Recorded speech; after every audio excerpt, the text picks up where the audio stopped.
Tu postules sur Parcoursup et t'hésites entre Sorbonne et Assas. Je suis arrivé 7ème au barreau, je vais t'expliquer dans cette vidéo laquelle tu dois choisir.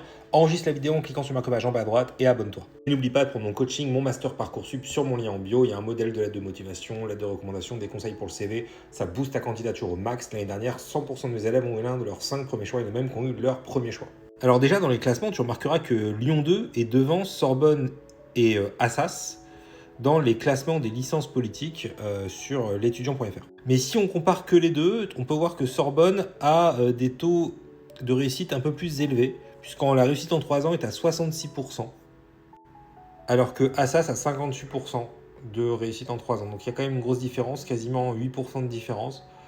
On parle quand même de la réussite en 3 ans, ça veut dire le taux de redoublement d'élèves qui ont leur licence première, deuxième, troisième année sans redoubler. Donc c'est quand même important. Au niveau du prestige, c'est kiff-kiff. Je dirais qu'à l'international, Sorbonne quand même est plus connu. Même si en France, je pense qu'à ça, c'est plus prestigieux. Peut-être en France, mais à l'international, Sorbonne, c'est très réputé quand même. Il y a des cas particuliers. Saclay, par exemple, c'est pas forcément ultra réputé en droit, mais comme ils sont bien classés dans le classement de Shanghai, à l'international, c'est un nom qui se fait petit à petit, tu vois, c'est pas toujours très logique.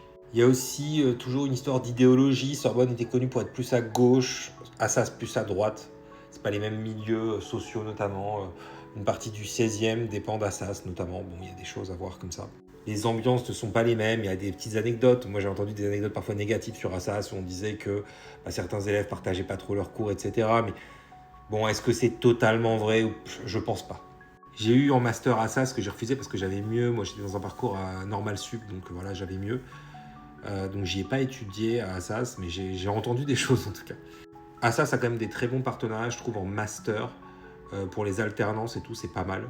Tu me diras après Sorbonne aussi, dans l'absolu. Les locaux sont à côté, ça change pas grand-chose. Pour la première année de licence, c'est à Vaugirard, à Assas, tu peux peut-être prendre ça en compte. Il y a une annexe d'Assas à Melun aussi, tu peux prendre ça en compte. Après, ça se joue sur les programmes, les parcours particuliers qui peuvent te plaire ou non.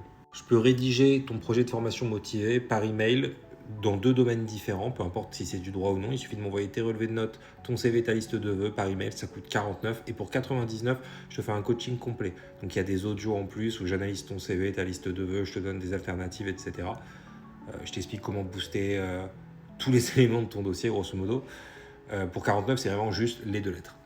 Enfin, les lettres de motivation, tu comprends, c'est les projets de formation motivés pour être plus précis. Et n'oublie pas, le coaching est sur mon lien en bio, juste ici. C'est normal s'il y a écrit mon master, c'est coaching mon master Parcoursup, c'est valable pour les 2.